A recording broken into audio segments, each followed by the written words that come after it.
Je suis encore une fois ulcéré.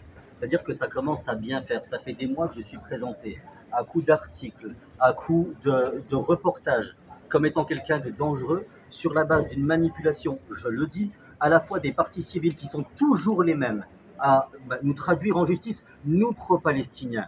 On cherche à nous faire croire qu'aujourd'hui, eh bien, vous avez en face de vous quelqu'un qui ferait l'apologie de crimes, alors même que nous avons en face les meilleurs apologistes de crimes de guerre et de crimes contre l'humanité. Voilà que ça fait des mois que j'ai au-dessus de ma tête une espèce d'épée de Damoclès. Des mois qu'on me fait faire des allers-retours, 500 km, 1000 par jour, pour venir justement essayer de me défendre. Et comme si, en dehors du coup, comme si ça ne suffisait pas, voilà qu'il y a encore une fois un renvoi. Et on me demande, tel un vulgaire criminel, d'aller pointer au commissariat chaque semaine, et ainsi de suite. Ça commence à bien faire. Je veux que ça soit jugé. Je veux montrer ô combien le ministère public en personne, et j'assume mes propos, est à l'origine de cette machination. Parce que par exemple, quand on vous dit que M. Boudjekada aurait dit que tout le monde sera content quand le Hamas aura terminé le travail, en réalité, il s'agissait d'une reprise parodique des propos du grand rabbin de France qui disait tout le monde sera content quand Israël aura terminé le travail. Alors même que nous avons aujourd'hui sous le coup d'un mandat d'arrêt international Benyamin Netanyahou, que les autorités françaises ne sont pas foutues d'arrêter. À 2 reprises, il a traversé notre espace aérien. Donc oui, ça commence à bien faire. Je ne suis pas un criminel. Je suis un élu qui a chevillé au corps la cause palestinienne. Et aujourd'hui, on voudrait nous faire taire, c'est hors de question. Et en tant qu'élu, notamment donc élu de l'opposition de Grand Charbon, est-ce que vous avez prévu de retourner sur place, d'aller assister à un conseil municipal? Alors, non seulement je l'ai prévu, mais ça fait plusieurs mois que j'y suis. Je tiens à expliquer que contrairement aux propos absolument abjects et mensongers de monsieur le procureur de la République de Montbéliard, notamment sur la chaîne locale de télévision France 3 Franche-Comté, je suis l'élu qui a le plus haut taux de participation au conseil municipal, 94%.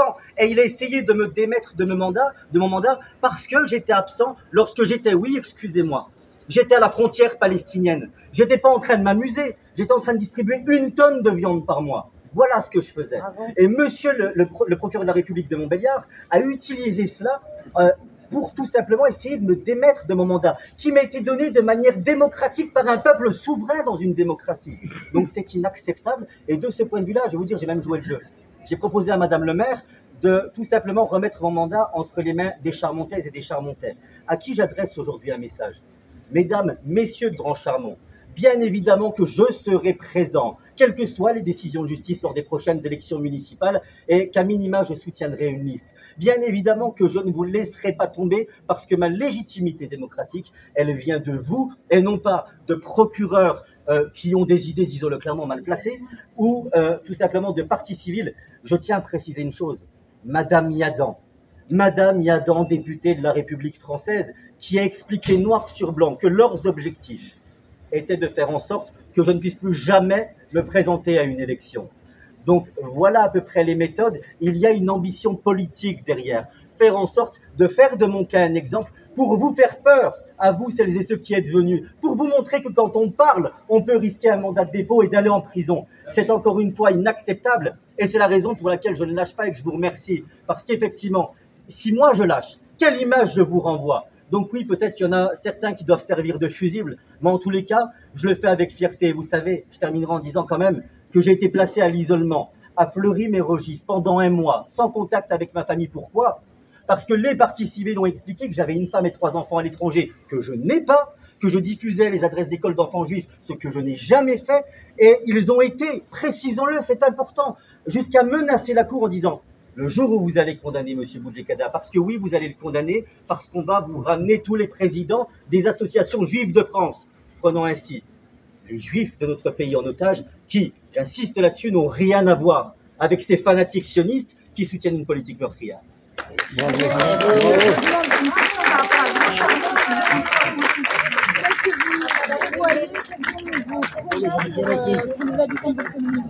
Alors, je vous le dis déjà, première chose, bien évidemment, nous repartons en campagne à Grand Charmont et la liste est d'ores et déjà constituée. À côté de cela, qu'est-ce que je propose? Je rappelle que dans ma collectivité, parce qu'on tend à l'oublier, celui qui est à l'origine de l'aide au permis de conduire pour nos jeunes, c'est moi. Celui qui a proposé la mise en place de kiosques commerciaux et qui a ensuite été suivi par la majorité, c'est moi. Celui qui, chaque année, sur ses deniers personnels, organise des journées familiales et solidaires pour les familles qui n'ont pas les moyens de partir en vacances, c'est moi. Donc en réalité, ce que je dis aux habitants de Grand Chamond, c'est que je vais continuer. Je vais continuer et bien évidemment, ce qui est dommage, c'est de voir que la maire de la ville, Madame Dziesinski, est allée jusqu'à se rabaisser en allant sur le plateau du triplement condamné Jean-Marc Morandini pour expliquer qu'il fallait se débarrasser de moi. C'est inacceptable. On ne se débarrasse pas d'un opposant politique, à moins d'être dans une dictature. Un opposant politique, ça se combat sur le terrain et bien évidemment dans les urnes. Mais vous savez, je vous invite à aller faire un micro-trottoir à Grand Chamond, d'aller questionner mes administrés. Vous verrez ô combien je suis soutenu. Et c'est la raison pour laquelle Madame le maire n'a pas souhaité que mon mandat soit soumis au référendum local. Parce qu'elle sait pertinemment que le score que j'aurais fait aurait explosé le score qu'elle a fait lors des dernières élections. Quoique je précise quand même, et j'espère que ce sera bien diffusé, je précise quand même que Madame Dziesinski ne doit pas son élection au peuple de Grand Chamond. Elle doit son élection parce qu'elle a profité de mon absence avec son prédécesseur Jean-Paul Munier pour faire une petite magouille interne, pour être nommé, parce que monsieur le maire, comme je l'avais annoncé, monsieur l'ex-maire, eh bien tout simplement avait déjà prévu dès la campagne de 2020 de lâcher les rênes pour mettre quelqu'un à sa place. On avait fait passer pour un menteur et le temps m'a effectivement donné raison. Donc là, c'est un acharnement politique ? Vous pouvez clairement dire que c'est un acharnement politique contre vous, en fait. C'est un acharnement politique, pas du tribunal lui-même. Non, mais le ministère public est en train de multiplier les affaires, les montages grossiers. Je vous prends un exemple. Un live de 4 heures a été réduit en 56 secondes et divisé à 9 endroits différents pour me faire dire une phrase. On en est là, ça viole le principe de loyauté de la preuve. Et de ce point de vue-là, véritablement, c'est dramatique.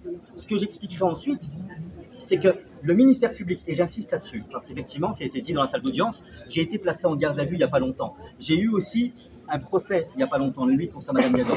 C'est sur la base des mêmes vidéos qu'ils utilisent aujourd'hui, qui datent de 2024. Forcément, puisqu'ils les découpent. Le parquet, je le dis, est en train de faire une espèce de récidive artificielle. Pourquoi ?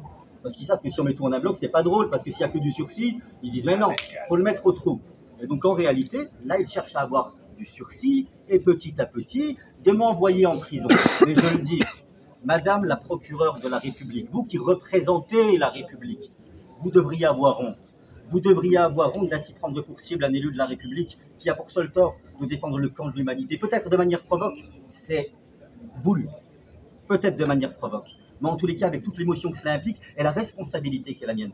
Vous savez, j'ai publié un ouvrage où justement j'ai recueilli les témoignages des Palestiniens et des Palestiniens. Quand un gamin de 16 ans vous explique qu'il a dû ramasser les corps de son père, les membres de son père déchiquetés, qu'il a dû les mettre dans des sacs plastiques pour lui offrir une sépulture, ben, croyez-moi que ça vaut tous les procès du monde. Ils peuvent faire autant pression qu'ils le souhaitent. Mais en réalité, Madame la procureure de la République est en train de faire tomber la France au bas fond de l'histoire du moment. La France n'est pas à la hauteur des enjeux. La France vient de reconnaître la Palestine, mais pour reconnaître quoi? Si ce n'est un cimetière. La France n'est pas foutue d'arrêter un criminel de guerre quand il traverse son espace aérien. Et donc, de ce fait, encore heureux qu'il y a aujourd'hui des élus de la République qui sont capables de ramener du monde, qui sont capables de faire en sorte que les médias s'intéressent à ce qui leur semble être des dérapages. Mais je le dis, ce sont des drifts contrôlés pour faire en sorte que les yeux soient rivés sur le drame qui se joue justement en Palestine. Et c'est la raison pour laquelle je n'arrêterai pas. On m'a demandé de me faire discret, je n'arrêterai pas. Est-ce que je vais aller en prison? Certainement, dans les mois à venir. On le dit clairement. Mais en soi, je vous le dis, c'est pas de gaieté de cœur. Mais si on doit passer par là pour faire en sorte de montrer aux yeux du monde la manière dont la France, pays à l'origine de la Déclaration des droits de l'homme et du citoyen, qui garantit le droit des peuples à disposer d'eux-mêmes, est en train de se fourvoyer de cette manière-là, eh bien c'est nécessaire. Vous savez, je ne suis pas un ennemi de l'intérieur comme il cherche à le faire croire.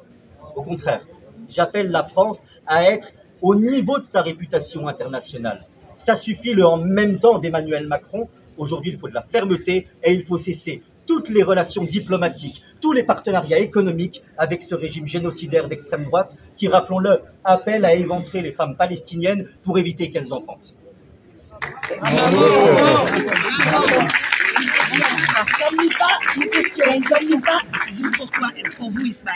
Sommes-nous pas tous responsables de cette situation?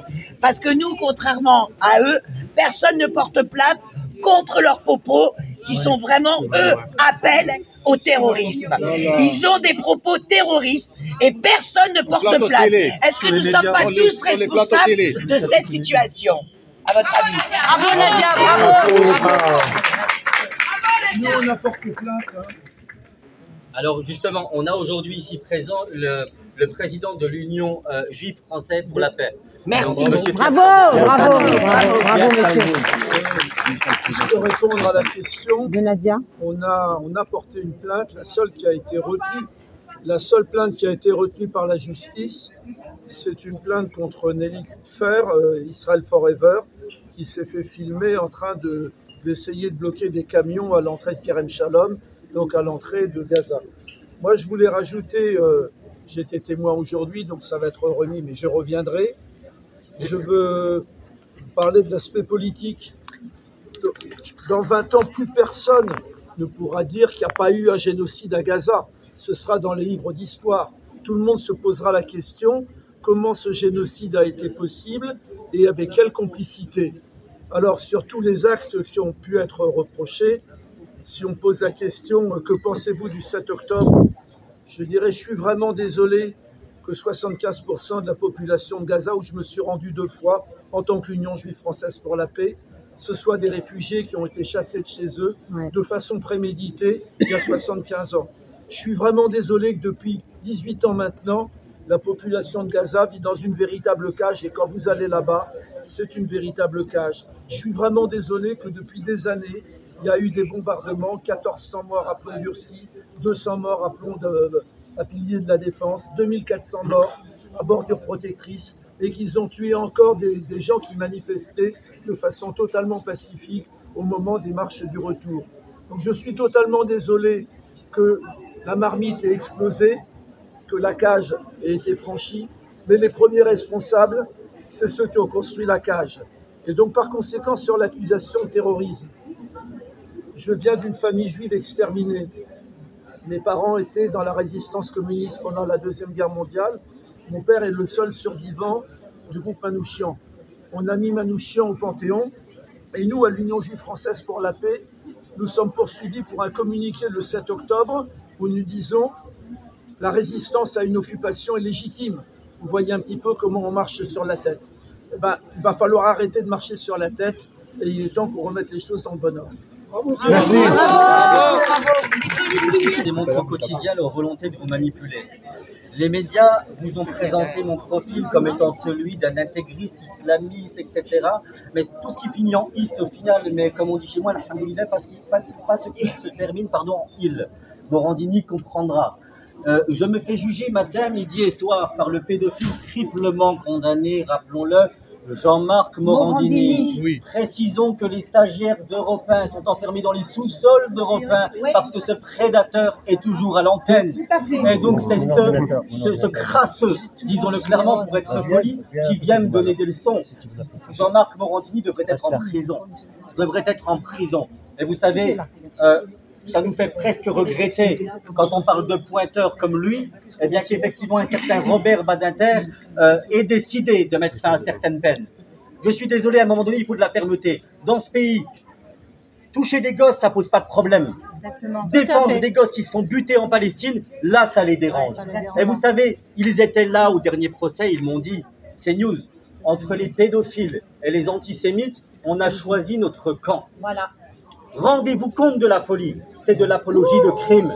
C'est de l'apologie de crime. Donc de ce point de vue-là, je le dis, bien évidemment que j'ai déposé plainte contre ces tordus. Bien évidemment, vous savez, on a eu... En fait, les parties civiles, permettez-moi de le dire, un peu de légèreté. Elles sont sponsorisées par Kleenex. C'est-à-dire qu'en fait, elles viennent vous expliquer que le méchant Ismaël Boudjekada vient les citer dans des conférences publiques. Ben, pardonnez-moi du peu. Vous passez votre temps sur le plateau du pédophile Morandini à me citer nommément article 10 de la Convention européenne des droits de l'homme, de la Cour européenne des droits de l'homme, l'égalité des armes. Tu parles de moi publiquement, je te réponds publiquement. Si ça te provoque des hémorroïdes, ça n'est pas mon problème. Je continuerai de cette manière-là. Et vous savez, des figues. Et donc vous savez, enfin, pour être un peu plus sérieux, ça commence à bien faire. Ces procédures Bayon. Que ça soit Ilani Chiche qui joue la pleureuse sponsorisée par Kleenex. Oui, elle vient de passer, c'est pour ça que je la cite. entendu.